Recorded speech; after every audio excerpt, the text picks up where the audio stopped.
اور اس کا اپنی طرف سے نیت کر کے اپنی طرف سے قربانی ادا کرنا لازم ہوگا۔ اگر کسی شخص پر قربانی واجب نہیں ہے لیکن اس کا شوق ہے تو کیا اسے قربانی کرنی چاہیے؟ اس طرح کے بعض لوگ قرض لے کر بھی قربانی کرتے ہیں، تو کیا یہ عمل درست ہے؟ اس میں یہ ہے کہ اگر تو قرض لینے سے اس پر بہت زیادہ حرج آتا ہو تو پھر تو شریعت اس کو پسند نہیں کرتی کہ ایک آدمی نیک کام کرے لیکن اس کے لیے قرض اٹھاتا رہے اور بعد میں ادا نہ کر سکتا ہو۔ لیکن کبھی کبھار ایسا ہوتا ہے کہ وقتی حالات ایسے ہوتے ہیں کہ نقد رقم بالکل پاس موجود نہیں ہوتی، لیکن وہ شخص اچھا کھاتا پیتا ہوتا ہے لیکن صاحب نصاب بھی نہیں ہوتا، تو ایسے شخص پر اگرچہ واجب نہیں لیکن وہ شوق سے کر دیتا ہے تو اس پر ثواب بھی ہے، اور اللہ تعالیٰ اس کی برکت سے اگلے وقتوں میں اس کو جو ہے صاحب نصاب بھی کر دیتا ہے۔ اچھا، قربانی کا جو گوشت ہے غیر مسلموں کو دیا جا سکتا ہے؟ جی، اس میں احادیث سے بھی اس کا ثبوت ہے، اور اسی طرح فقہاء نے بھی لکھا ہے، فتاوی ہندیہ کے اندر یہ تذکرہ ہے کہ اگر کوئی شخص ایسے علاقے میں ہے کہ جہاں پر اس کے مسلمان بھائیوں کو گوشت کی اتنی ضرورت نہیں ہے، بہتر تو یہ ہے کہ مسلمان بھائیوں کو دیا جائے، لیکن اگر وہاں اتنی ضرورت نہ ہو تو پھر اپنے علاقے کے غیر مسلموں کو بھی قربانی کے گوشت دیے جا سکتا ہے، اس میں کوئی حرج نہیں ہے۔ اچھا، گزشتہ سال کھالوں کا جو ریٹ تھا بہت زیادہ گر جانے کی وجہ سے بہت سارے لوگوں نے کھالیں ضائع کر دی تھیں، اگر خدا نہ خواستہ اس بار بھی ایسا ہوا تو لائے عمل کیا ہو سکتا ہے؟ یہ بدقسمتی ہے، وقت کی حکومت کو ان چیزوں کا خیال کرنا چاہیے۔ ایک طرف تو سرمایہ کا ضیاع ہے اور دوسری طرف جو ہے ہمارے جو قربانی ہیں اس کے اندر بھی ہم ثواب میں بس اوقات کمی کا شکار ہو جاتے ہیں۔ تو میں سمجھتا ہوں کہ سب سے بہتر یہ ہے کہ ہمارے قرب و جوار کے اندر جو دینی مدارس ہیں وہاں پر طلباء کے لیے کھانا پکتا ہے، اور اسی طریقے سے صاف شفاف طریقے سے ہمارے تمام قسم کے مالی معاملات وہاں پر جمع ہو جاتے ہیں۔ تو ہمارے مسلمان بھائیوں کو چاہیے کہ اپنے قرب و جوار کے اندر جو ایسا مدرسہ ہو جہاں پر طلباء پڑھتے ہوں وہاں جا کر پہنچا کے آ جائیں، تو بر وقت پہنچا دیں، پھر اس کے بعد ان کو تو ثواب مل جائے گا، اگلی انتظامیہ کے ذمہ ہوتا ہے کہ وہ جتنے میں بھی ان کی تقسیم ہوتی ہو بکتی ہو تو بر وقت بیچ کر وہ اپنے کام میں لے آئیں اور مسلمانوں کو ان کا ثواب بر وقت پہنچ جائے۔ لیکن چیزوں کو ضائع کر دینا، پھینک دینا، یہ نادانی بھی ہے اور اس کے ساتھ ساتھ جو ہے مناسب بھی نہیں ہے۔ اچھا، بڑے جانور میں حصہ دار ساتھ ہوتے ہیں اور گوشت کی تقسیم میں بعض دفعہ ناگواری کی کیفیت پیدا ہو جاتی ہے، ٹھیک ہے، تو خاص طور پر گائے کے پائے جو ہوتے ہیں وہ تقسیم کے وقت جو ہے ان کا اس حوالے سے صحیح تقسیم کیا ہے، کیا سلسلہ ہے، کیسے ہوگا؟ یہ اجتماعی قربانی میں بہت سارے مسائل بھی ہوتے ہیں، کچھ فوائد بھی ہیں کہ عام طور پر ذرا سستے میں گوشت آ جاتا ہے، قربانی ادا ہو جاتی ہے، لیکن مسائل یہ ہیں کہ کبھی کبھار نیت کا پتہ نہیں ہوتا، کبھی کبھار شرکاء کا پتہ نہیں ہوتا، اور کبھی کبھار جو ہے یہاں مسئلہ پیش آ جاتا ہے گوشت کی تقسیم میں۔ بہت سارے حضرات ہوتے ہیں، بہت ساری آراء ہوتی ہیں، اور اسی میں یہ مسئلہ بھی آتا ہے کہ جانور کے پاؤں 4 ہوتے ہیں، اب 7 حصے دار جو ہیں وہ امیدوار ہوتے ہیں کہ ان کو پورا پایا دیا جائے، تو صرف گوشت کی تقسیم میں آ کر ہم لوگ اپنی قربانی کو بس اوقات خراب کر بیٹھتے ہیں۔ تو بہتر یہ ہے کہ ان پایوں کو بھی توڑ دیا جائے، کاٹ دیا جائے، اور گوشت میں مکس کر کے اس حساب سے تقسیم کیا جائے کہ تول کے لحاظ سے ہر ایک کو ساتھ سے برابر آ جائیں۔ جو جہاں تک پایا کھانے کا شوق ہے تو پورا سال پڑا ہے، جو انسان جب چاہے جہاں سے چاہے خرید کے کھا سکتا ہے، لیکن تقسیم کے وقت بدمزگی پیدا کرنا یا جھگڑا کرنا یا پھر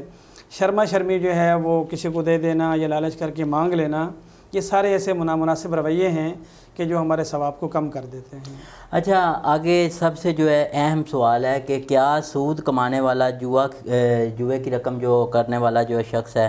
اس کو قربانی ادا کر سکتا ہے یا نہیں کر سکتا ہے؟ یہ بھی اسی اجتماعی قربانی کے حوالے سے المیہ ہے۔ تو سب سے پہلے تو یہ ہے کہ اللہ تعالیٰ جو ہے وہ ہمارے حلال مال کو قبول کرتے ہیں۔ اگر بالفرض کسی کے پاس کوئی حرام کی آمدنی آ جائے تو اسے چاہیے کہ وہ بغیر ثواب کی نیت کے اپنی ملک سے نکال دے۔ اب اس میں بہت دفعہ ہمارے مال کے اندر حرام مال جمع ہو جاتا ہے، بس اوقات سود کا پیسہ کمانے کی وجہ سے، جوا کھیلنے کی وجہ سے، یا اسی طرح بس اوقات چوری کی وجہ سے یا کام چوری کی وجہ سے۔ تو جو ظاہری طور پر زیادہ حرام کمائی کا شخص مالک ہو تو اس کو اگر ہم قربانی کے اندر شامل کریں گے تو 7 کے 7 افراد کی قربانی ضائع ہو جاتی ہے۔ اسی میں اس شخص کا صحیح العقیدہ مسلمان ہونا بھی ضروری ہے۔ اگر خدا نہ خواستہ وہ عقائد کے لحاظ سے اسلام پر نہیں ہے یا اسی طرح ختم نبوت پر ایمان نہیں رکھتا تو ایسے حالات میں اگر غلطی سے کوئی شخص شریک ہو جائے تو پھر سب کی قربانی کے ضائع ہونے کا اندیشہ ہوتا ہے۔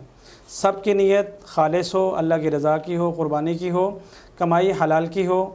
اور وہ سارے کے سارے پکے سچے صاف ستھرے مسلمان ہوں تو پھر 7 قربانیاں جو ہیں وہ جائز ہوں گی۔ قربانی کے موقع پر قربانی کرنے کی بجائے یہی رقم کسی دوسرے نیک کام میں یا صدقہ جاریہ میں صرف کی جا سکتی ہے؟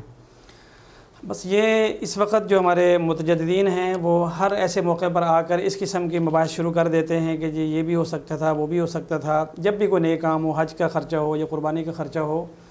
جبکہ اگر اور ہمارے رسم و رواج کے خرچے ہیں وہاں پر ان کو کبھی احساس نہیں ہوتا، نہ ملک کا نہ ملت کا۔ یہاں پر الہٰ السنن علامہ ظفر احمد عثمانی صاحب نے فرمایا ہے کہ ہمارے لیے یہ بات کافی ہے کہ نبی کریم صلی اللہ علیہ وسلم نے قربانی کی، صحابہ کرام نے قربانی کی، اور تب سے لے کر آج تک سارے قربانی ہی کرتے چلے آ رہے ہیں۔ اگر ان کی نظر میں قربانی کی بجائے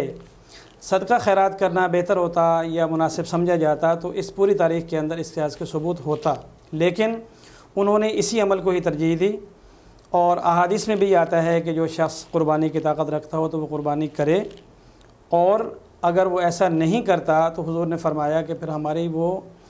عیدگاہ کے اندر بھی نہ آئے۔ تو اس کا مطلب یہ ہوا کہ قربانی کے وقت قربانی کرنا ہی ضروری ہے۔ حضرت عائشہ رضی اللہ عنہ فرماتی ہیں کہ عید والے دن بنی آدم کا کوئی عمل اللہ تعالیٰ کے ہاں خون بہانے سے بڑھ کر قابل قبول نہیں ہے،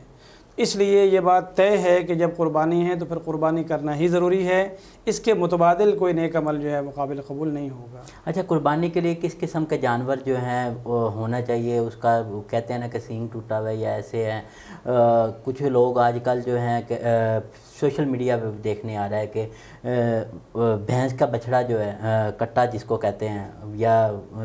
چوٹی کے طور پہ وہ نہیں ذبح ہو سکتا جی، اس کے بارے میں آپ کیا کہیں گے؟ نہیں، اس میں ایسی کوئی بات نہیں ہے، جو حلال جانور ہیں ان کی قربانی کی جا سکتی ہے، اور وہ چونکہ ہم اللہ کے راہ میں دے رہے ہیں تو اس لیے اس کا عیوب سے پاک ہونا ضروری ہے۔